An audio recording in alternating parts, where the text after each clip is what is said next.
Eu vou contar uma história para vocês. Há 20 anos atrás, eu fazia parte de uma mesa numa associação.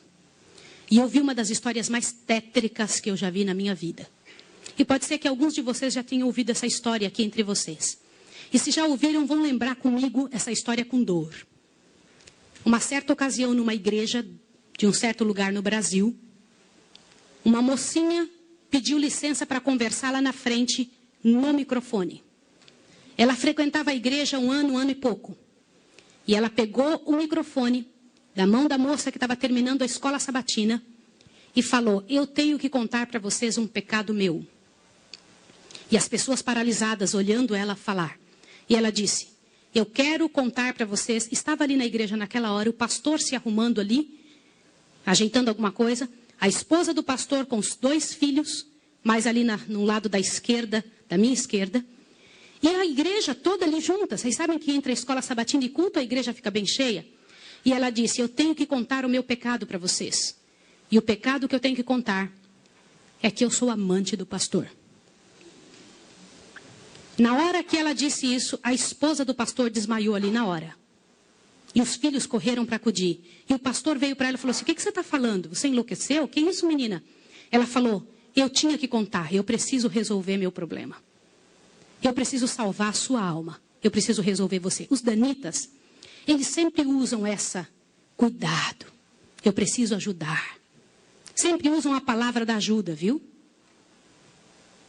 E naquele momento a igreja toda ficou em alvoroço. Eu não preciso dizer que não houve culto. Não houve culto. Não conseguiram fazer o culto. A esposa do pastor foi levantada dali, foi levada lá para fora. O pastor não sabia o que fazer. Começou a dizer: irmãos, por favor, isso é um grande mal entendido. Ela dizia: não é, meu bem. Eu precisava dizer, eu tenho que salvar você e tenho que salvar a mim. E ela foi levada para um quartinho, a esposa do pastor foi atrás e começou a conversar com ela, e falou com ela, e foi um alvoroço muito grande. E ela disse: olha, eu vou te provar que isso é verdade. Nós combinamos que ninguém nunca ia saber, foi uma coisa muito bem feita, mas eu preciso te contar.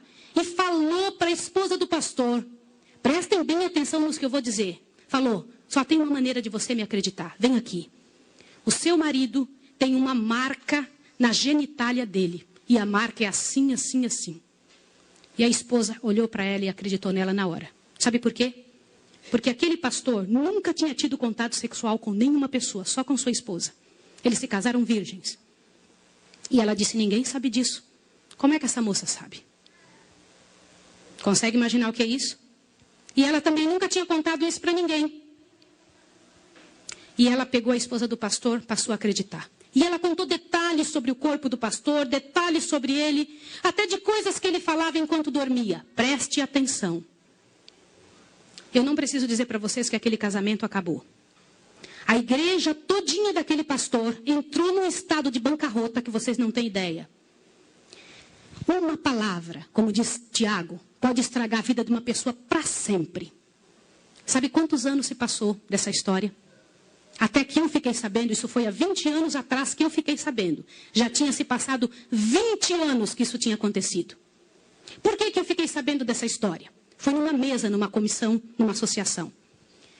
O presidente um dia nos chamou e disse o seguinte: irmãos, eu preciso da ajuda de vocês e oração por algo. O que foi? Há 20 anos atrás aconteceu a história de um pastor e contou toda a história para nós. Foi numa igreja assim, assim, assim, e nós tiramos a credencial desse pastor. E esse pastor foi para um sítio e ficou sozinho. A esposa dele é casada, tem outros filhos, está vivendo a vida dela. Mas eu fui chamado, olha o presidente nos contando.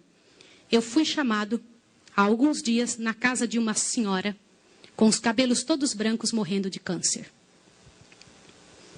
E essa mulher morrendo de câncer pediu muito para falar com o pastor. Mas tinha que ser o presidente da igreja adventista. E eu fui até lá porque eu sou o presidente. Quando eu cheguei lá, a mulher me contou que ela tinha sido a moça que tinha falado aquilo do pastor. A amante, a suposta amante do pastor. E ela contou para o presidente que ela havia inventado toda essa história. Mas como que ela sabia dos detalhes do corpo do pastor? Na ocasião, em que ela tinha se apaixonado pelo pastor. Ela trabalhava como faxineira dentro do hospital. E o pastor foi internado, prestem atenção, internado para uma cirurgia de apêndice e passou muito mal. E ela era amiga de uma enfermeira. E entrou dentro do quarto junto com a enfermeira, destampou o corpo do pastor e olhou o corpo do pastor todo, durante o tempo em que o pastor estava dentro do hospital em coma. E quando o pastor falava algumas coisas, ela ouviu o que o pastor falou e ela olhou os detalhes do corpo do pastor e guardou. Satanás plantou na cabeça dela 1 ano e ela formulou e acabou com a vida do pastor. E o presidente pegou uma credencial, foi lá no sítiozinho onde o pastor o coitado daquele pastor, o caluniado estava, e ele chegou para ele e falou, junto com uma comitiva dos irmãos: pastor, eu vim aqui te entregar a sua credencial de novo, nós descobrimos que era mentira. Sabe qual foi a resposta do pastor, irmão? O pastor disse assim: vocês me devolvem minha família e meus filhos também? Vocês me devolvem minha reputação? Se vocês não devolverem junto, eu prefiro ficar aqui. E esse pastor, uns dias atrás, eu soube que ele morreu lá naquele lugar. Quem foi a assassina daquele pastor? Não foi só aquela mulher, foram todos que falaram junto. Porque, gente, quando acontece um inferno desse, uma multidão de gente sofre, uma multidão de gente machuca, fica machucado. Meus irmãos, vocês me perdoem ter que falar sobre isso, mas é verdade.